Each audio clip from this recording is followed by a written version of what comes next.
Hello, this is Armenian Modi of Leviathan server, here again with another boss fight after my last video, which was Rama about 4 months ago, so about to jump in content. So here's turn 10.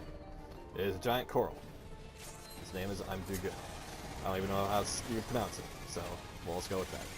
So the fight starts up, I play foes, and so like this fight is a massive DPS check. If your group is not hitting a certain amount, you'll probably need to get more gear or get better at the game. I don't really know how to help out with that. It requires you to know your class more than you probably should. So, first mechanic here we have to worry about is going to be this dude puts a ball over somebody's head. As you can see, our ninja's over there with the ball over his head. He's running over to A. So when that happens, when the person gets hit by the ball, we have to stack up like we just did there and get hit by I'm Do Good. But golden rule to this: the tank, the off tank behind the boss has to get hit first. If he does not, the person who is in front of him will probably die. If the tank does not pop a cooldown while he's getting charged, he'll probably die. And whenever you make a mistake on this boss fight, the boss will get a stacking buff that increases his electricity damage output. So, I recommend it. So here starts the second part of the fight. Ads. Everybody's favorite. So there is a son and a daughter for each tank to hold. What we try to do is we want to kill the daughters as fast as possible because they put out a thing called Prey, which the boss actually does himself because these are tiny versions of the boss. If Prey goes off on the person and is not mitigated by Stone Skin and Ad Low, or either, they will get hit by electric something burst. Can't pronounce it at the moment. And it will hit for a lot more than what Prey did, and also paralyze the person if it did not kill them. So, we try to deal with the daughters as fast as possible, and then we split DPS to finish the sons off, who have a less interesting mechanic to them when they die, and when they die they leave an electrical field on the ground. It's an AoE you do not want to stand in. It will hurt a lot. So as we're finishing up killing this, we try to make a game out of this, and we kind of race. I think we lose this time by like half a second.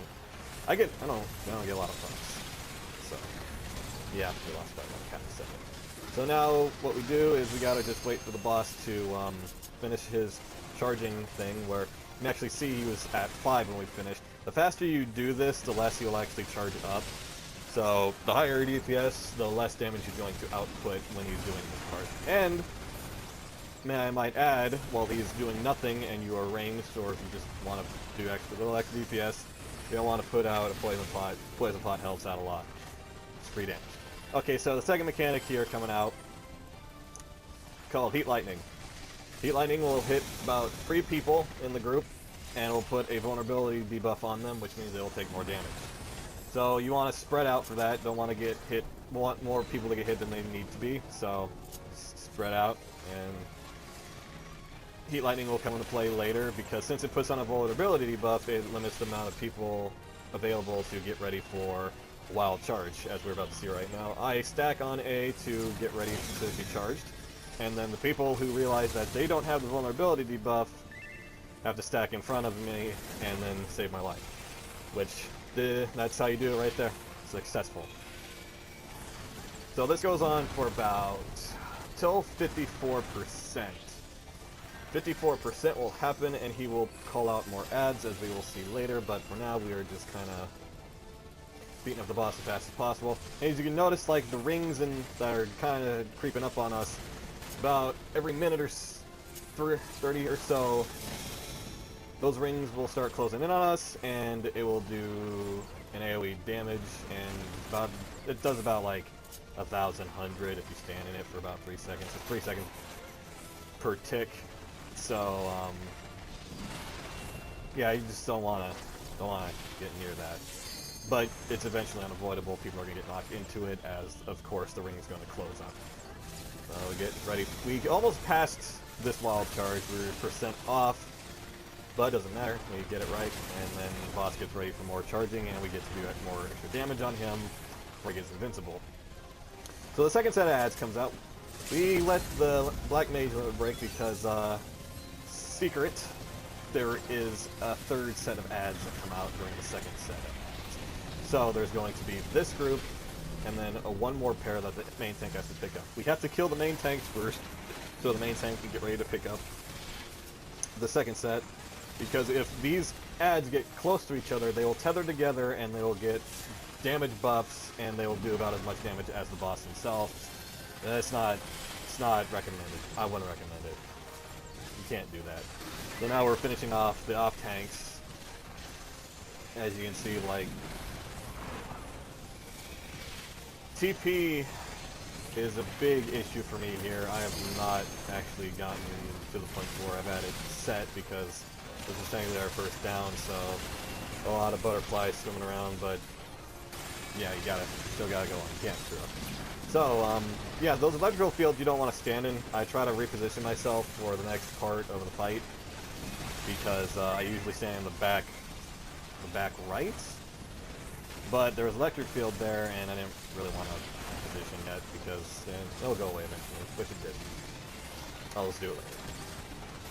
So as we finish up killing this ad, the boss should have around 7 or 8 stacks of the lightning charge on him, which means you're doing pretty okay. Again, the lesser he has, the faster you're going, and the less damage you'll take.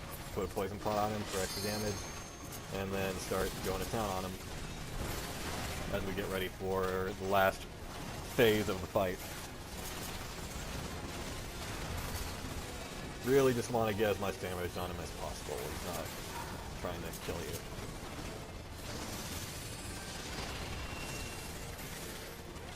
So he'll do electric burst again. So that one hit for a lot harder because it was like 10 stacks. Heat lightning will go out, and a new instant mechanic comes out. You put a tether on somebody. Everybody who does not have the vulnerability debuff has to go stack next to the tether. Tether goes a lot faster than charge. Charge goes out way slower because he actually has a cast animation for it. The tether, he doesn't have a cast animation for it, it just goes. So you kind of want to differentiate who has it and who has it not as fast as possible to get ready to deal with it. Also, when the tether goes out, you also have to make sure that you're not being knocked into a position where you'll probably die. I have been knocked into the boss while he had his electrical field up, and I just instantly fell over. So, pretty much the fight continues on, and our ninja there got hit by the vulnerability debuff from the electric ball, almost dies. So, you'll see later on in this fight, as this phase goes on, if you mess up, you pay greatly for it. Not only does he actually get a electrical damage buff, he also puts the electrical damage debuff on you. So, making mistakes, while not recommended, try to make the least amount as possible and the less problematic as possible. It is a very unforgiving fight in that sense. If you mess up, you essentially will life, unless a miracle happens or you are really good at recovering. So we limit break there. There's really no better time to limit break, since, you know, it's just kind of a slow burn. It's basically, if I had to compare this to anything, it's just turn 8. Not really, just gotta move places when you need to, and then slow burn. Again, it's like a 10-minute fight, so pretty much just hitting your buttons a lot. So I think this is actually the first time somebody dies because, yeah. Okay, so here comes the thing I was talking about, electrical burst, or electric burst, to put a debuff on all of us. Doesn't hurt for a lot, he only has 1 stack of the buff. As he puts that out, since it does electric damage, it does more damage as he gets more stacks. So we've had like a couple people die, and he gets 3, and that thing just does so much damage, it just rips through everybody. But we managed to recover because only 1 person fell over, which was actually a DPS, which miraculously we're able to meet the check before time went up. I believe we finished this about 25 seconds before that last circle closes in on us. But you know, this kill is a kill, so you take it as you leave it. This is the last couple percent. Just waiting for him to die now. That's pretty much the whole fight.